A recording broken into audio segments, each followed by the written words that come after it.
My friends warned me, she's only with you for the money. I defended her. Then I faked a bankruptcy to test her loyalty.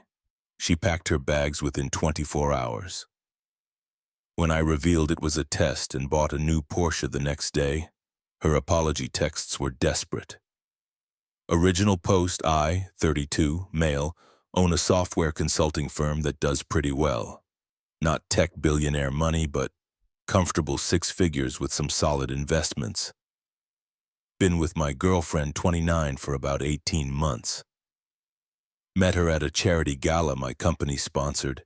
She's gorgeous, fun, always down for spontaneous weekend trips. We moved in together 8 months ago into my downtown loft. Everything seemed perfect except my boys kept dropping hints. My best friend since college pulled me aside at my birthday dinner 3 months ago. Dude, you notice how she only perks up when you mention buying something expensive? I brushed it off. She's just enthusiastic, bro. She literally yawned when you talked about your mom's surgery, then spent 20 minutes planning a Bali trip. My business partner chimed in the next week, just saying. Every time you mention cutting back or saving, she gets moody for days. I defended her every single time, told them they were being judgmental, that she genuinely cared about me, called them jealous. Then my cousin, who's usually chill about everything, said something that stuck.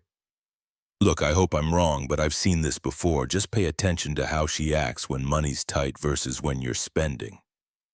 I started noticing things, small stuff at first.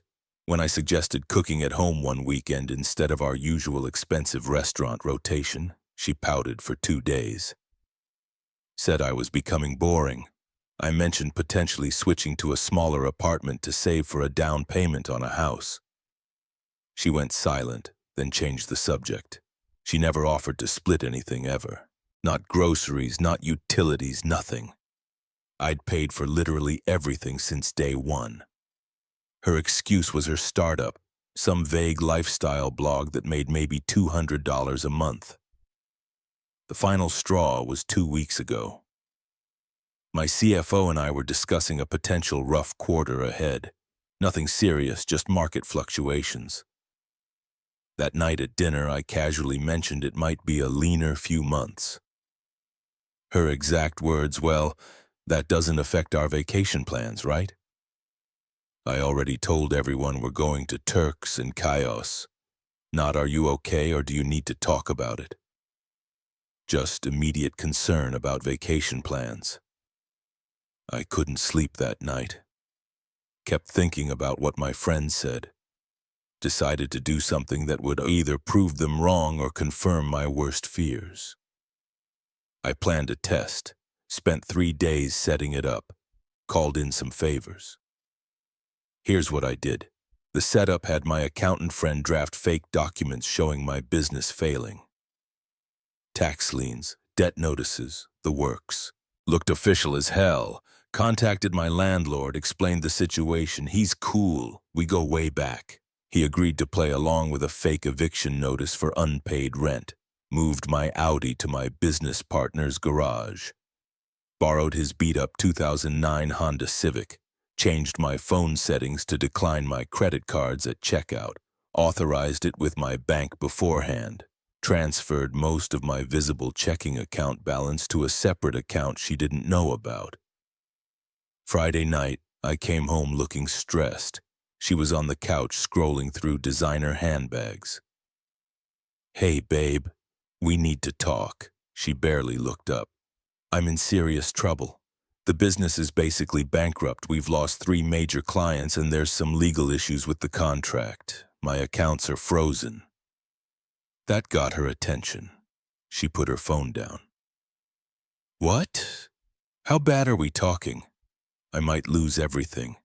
The business, this apartment, my car. I had to borrow money from my parents just to cover basic expenses. I watched her face carefully. No concern. No. How can I help? Just calculation, like she was doing math in her head. So what does this mean for us? It means things are going to be really tight for a while. I might need to move back with my parents temporarily. Get back on my feet. How long is a while? Could be 6 months, maybe a year. Silence. Long, heavy silence. I need to think, she said finally, then went to the bedroom. Saturday morning, I woke up to drawers opening and closing.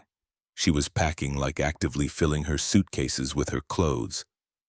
What are you doing? She didn't even pause. I think I should stay with my sister for a bit. Give you space to figure things out. Space? I just told you I'm going through a crisis. Exactly. You need to focus on fixing this and I'd just be in the way. The excuses were paper thin. She wasn't even trying. By noon, she'd packed most of her stuff, called an Uber. I helped carry her bags down, testing how far she'd go, and she barely made eye contact. I'll text you, she said. That's it. 18 months and you're just leaving. Don't make this harder than it needs to be. You need to focus on yourself right now. I watched her Uber drive away, felt absolutely nothing, just confirmation. Gave it 24 hours. Sunday afternoon, I executed phase 2, the reveal, texted my business partner, game on, drove to the Porsche dealership, been eyeing a 911 for months, paid cash, well-certified check, but same difference. Got it in guards red because why not? Stopped by my favorite steakhouse, posted a pic on social media with the caption, crisis averted, time to celebrate. Then I posted a photo of the Porsche with new baby, business is booming, life is good, tagged my location, made sure it showed up on all platforms. My phone started blowing up in under an hour, 23 missed calls from her, texts rolling in. Wait, what? Are you serious right now? You said you were bankrupt. Call me now. This isn't funny. I let her stew for a bit, grabbed dinner, enjoyed my steak, then finally replied around 8 p.m. Yeah, turns out it was just a test. Wanted to see if he'd stick around when things got tough. Got my answer pretty quick. Her response came through immediately. A test? Are you insane? You lied to me about being broke. I was trying to give you space. This is psychotic behavior. I replied, you packed and left within 24 hours. I replied, you packed and left within 24 hours. Didn't offer to help. Didn't ask if I was okay. Just bounced the second the money looked shaky. That's all I needed to know. I love you. I was scared and confused. Cool. I'm good though. Enjoy your sister's place. Then I blocked her number. Update 1. 3 days later. Holy hell. The fallout has been entertaining.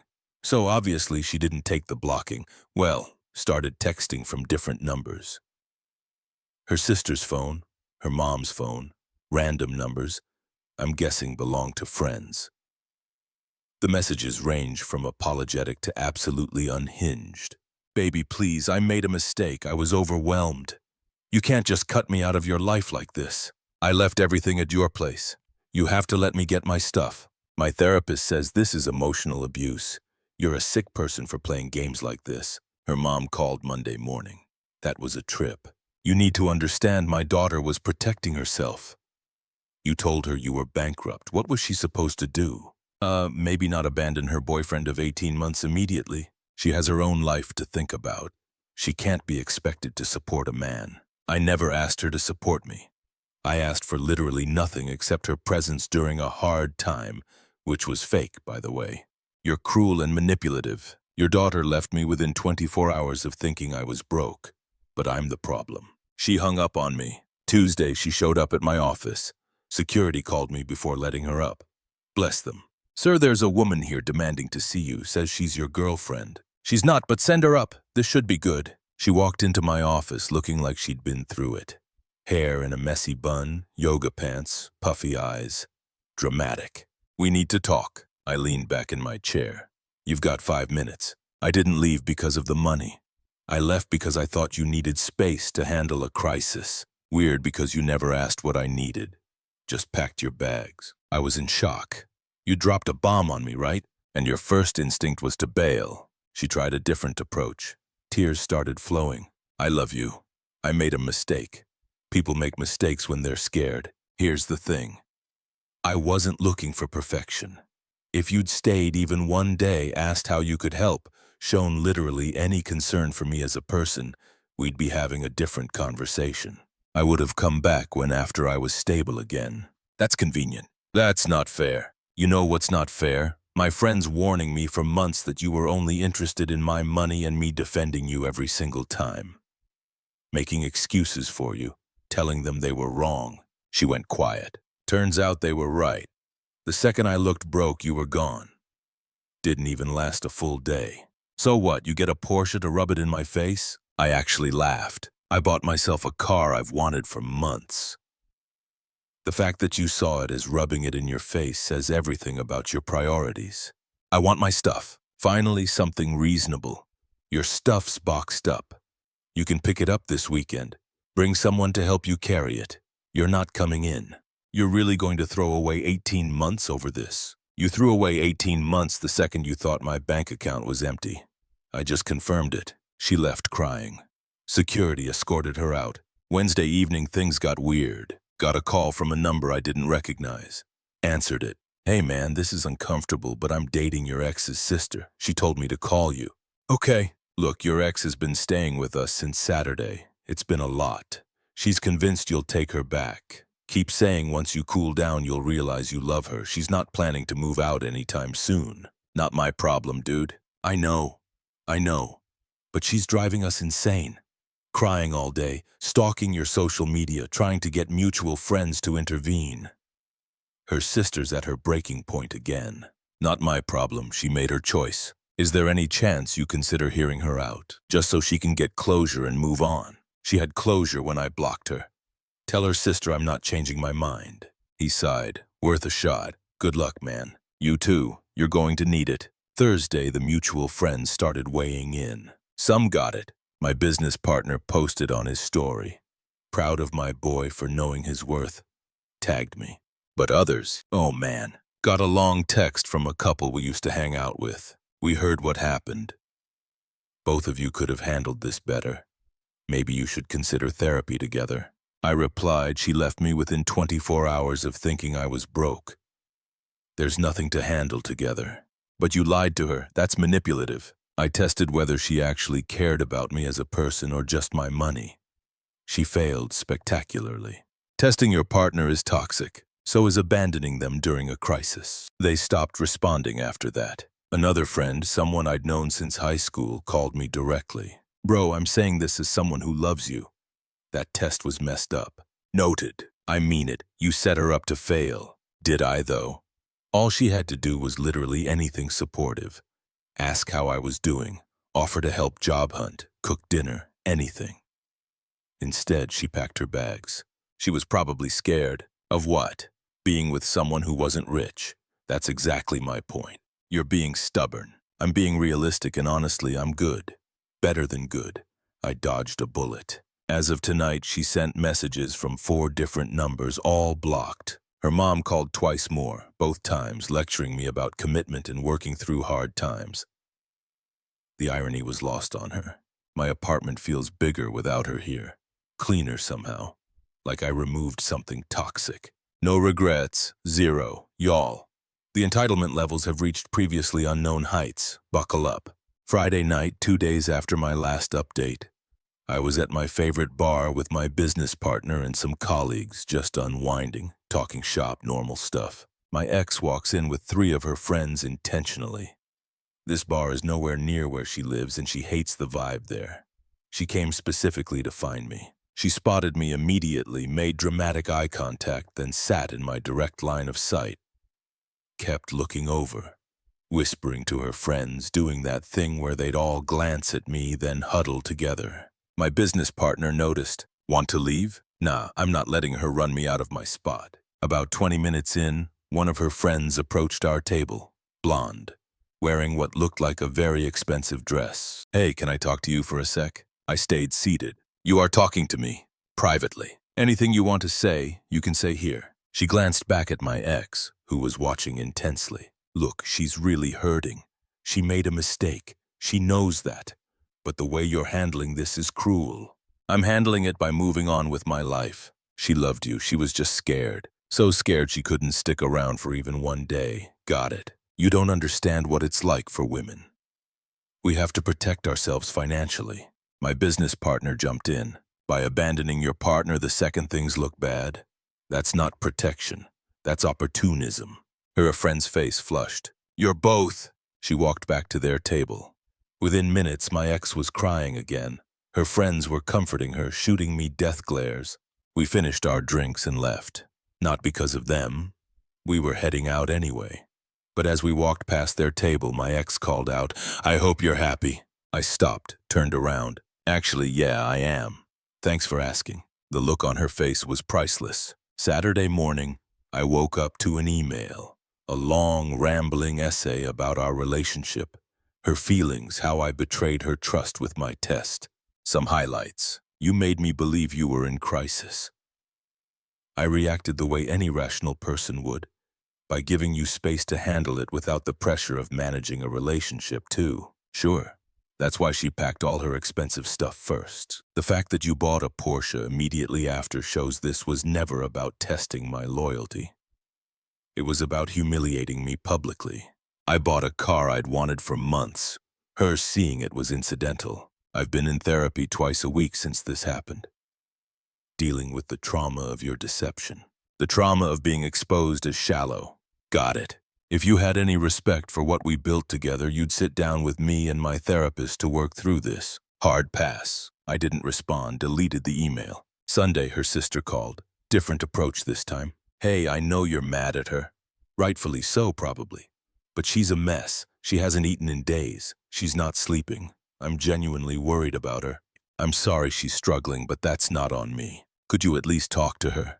Give her closure. I gave her closure when I blocked her. She chose to leave. I chose to let her stay gone.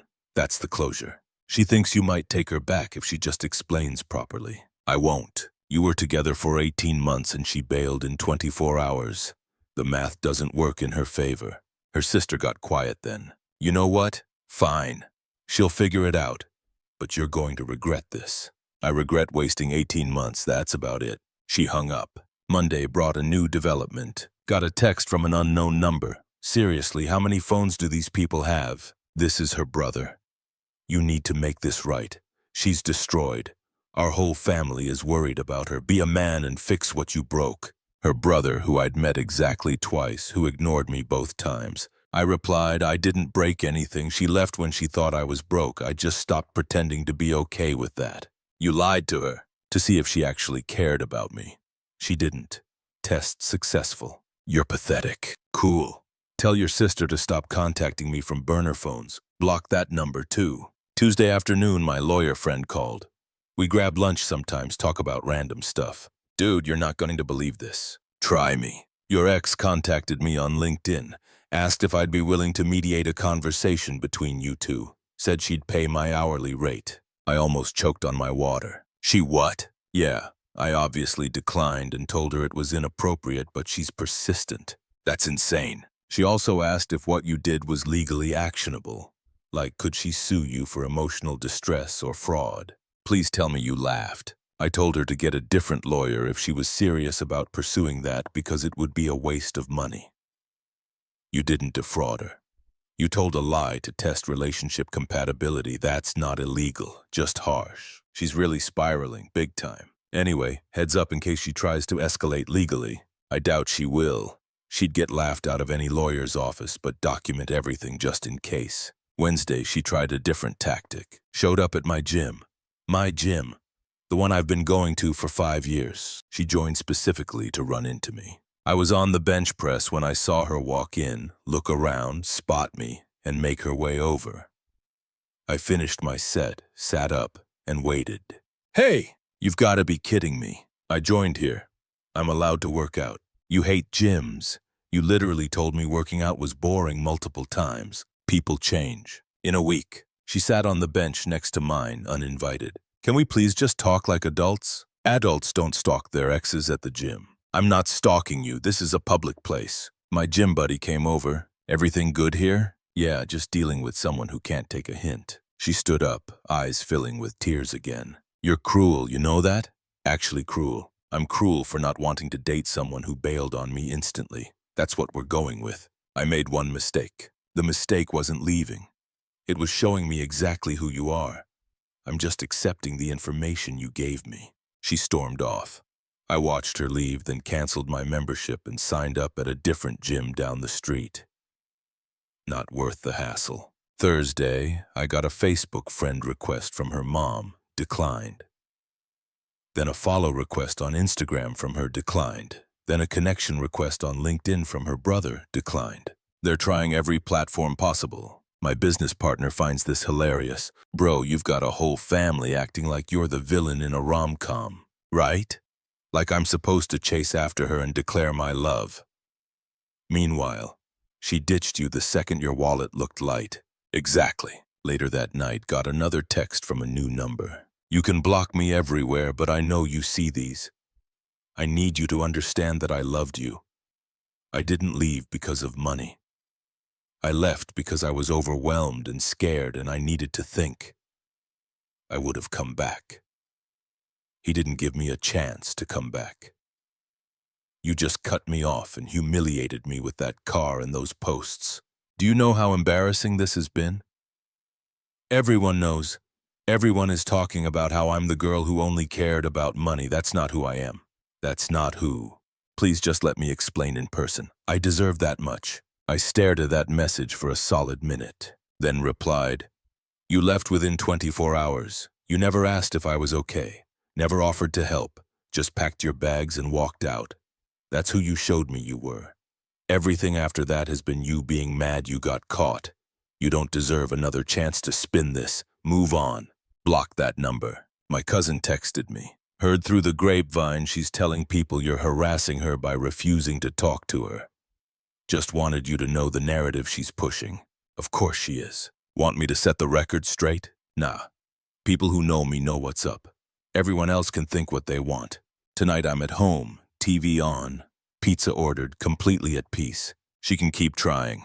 I'm done engaging. Time to close this chapter. It's been 3 weeks since I revealed the test and things have finally settled into a new normal. Here's how everything played out. Week 2 was when her family really ramped up the pressure. Her dad, who I'd met maybe 3 times total, left a voicemail. "Son, I don't know what happened between you two, but my daughter is suffering. I raised her to be strong, but this situation has broken her. If you ever cared about her at all, you'd give her a chance to fix this. Think about what kind of man you want to be."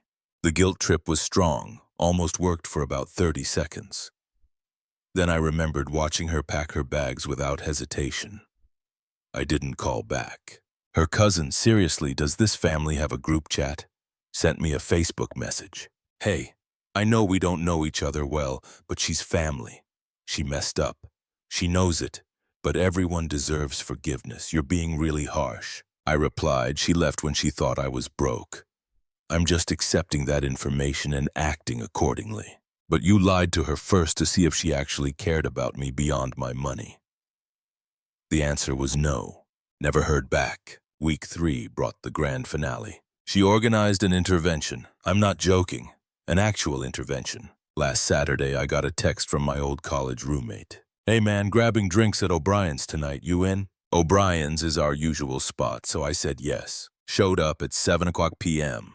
Walked in and immediately knew something was wrong. There was my college roommate, my ex's sister and her boyfriend, 2 mutual friends from our couple days, and my ex sitting at a big table in the back corner. My ex's face lit up when she saw me. "You came." I looked at my old roommate. "Dude, really?" He had the decency to look ashamed. "Just hear her out, man. That's all we're asking. We're worried about both of you." I turned to leave, but my ex jumped up. "Please, 5 minutes, that's all I'm asking." The entire bar was watching now. Perfect. "You've got 3 minutes starting now." She took a shaky breath. "I know I messed up. I panicked when you told me about the bankruptcy. I wasn't thinking clearly, but I never stopped loving you. These past 3 weeks have been hell. I can't eat, can't sleep. I've lost 12 pounds. My therapist says I'm showing signs of depression." I waited. She continued, "I'm asking you, begging you to give me another chance. I'll prove to you that I care about you, not your money. I'll sign a prenup if we get back together. I'll contribute to rent, whatever you need to feel secure." One of the mutual friends chimed in. "Come on, man, she's trying." I looked at my ex. You done? She nodded, hopeful. Here's my question. Why didn't you try before? Why did it take you losing access to my money to suddenly become willing to contribute? Why wasn't that your default setting? I was comfortable. I took advantage. I see that now. Right. You got comfortable using me as a wallet. And the second that wallet looked empty, you were gone. That's not fair. It's completely fair. You proved exactly what you are. Now you're mad because there are consequences. Her sister stood up. She made a mistake. People make mistakes, and people face consequences for their mistakes. That's how life works. You're being cruel. I'm being honest, there's a difference. I looked at my old roommate. Disappointed in you, man. Don't contact me again. Then I walked out. Drove to my new gym, worked out for 2 hours, went home. Got a final text later that night from her number. She must have gotten a new phone. I see who you really are now. You're cold and heartless. I dodged a bullet. Have a nice life. I replied, finally, something we agree on. Blocked it. The aftermath. Lost 3 friends in this whole thing. People who thought I was too harsh, too unforgiving. Honestly, good. If they can't see why someone bailing in 24 hours is a deal breaker, we were never that close anyway. My real friends, solid as ever. My business partner took me out last week. Said he was proud of me for sticking to my guns. My cousin reached out. Remember when I told you to pay attention? Sorry, I was right. Me too, man, me too. The college roommate who set up the ambush sent an apology text a few days later. I thought I was helping. I was wrong. If you ever want to grab an actual beer, no ambushes, let me know. I might take him up on that eventually. Not yet, though. Work's been good. Business is actually up this quarter. The Porsche is everything I hoped it would be. I take it out on weekends. Hit the coast. Clear my head. Dating? Not yet. Need some time to reset. But I'm not bitter, just more aware. Here's what I learned. Trust your gut. My friends saw it before I did. They tried to warn me and I defended her because I wanted them to be wrong. They weren't. And testing someone's loyalty might seem manipulative to some people. But honestly, it saved me from proposing to someone who only loved my bank account. I was 3 months away from ring shopping. 3 months away from making the biggest mistake of my life. The test wasn't about cruelty, it was about clarity, and I got exactly that. To everyone who said I was too harsh, that everyone deserves second chances, that I should have communicated better.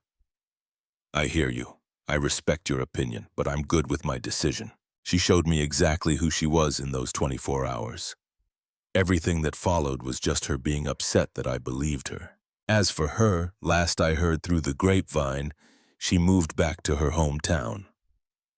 Her sister finally kicked her out after 2 weeks of non-stop drama. She's apparently still telling people I'm the villain, that I'm emotionally abusive, that I manipulated her. Whatever helps her sleep at night. Me? I sleep just fine. Better than fine, actually. My apartment's quieter. My bank account's healthier without funding someone else's lifestyle. My time is my own. No regrets, zero. The Porsche's pretty great, too. Peace out, Reddit. Thanks for letting me share this journey. Time to actually move forward.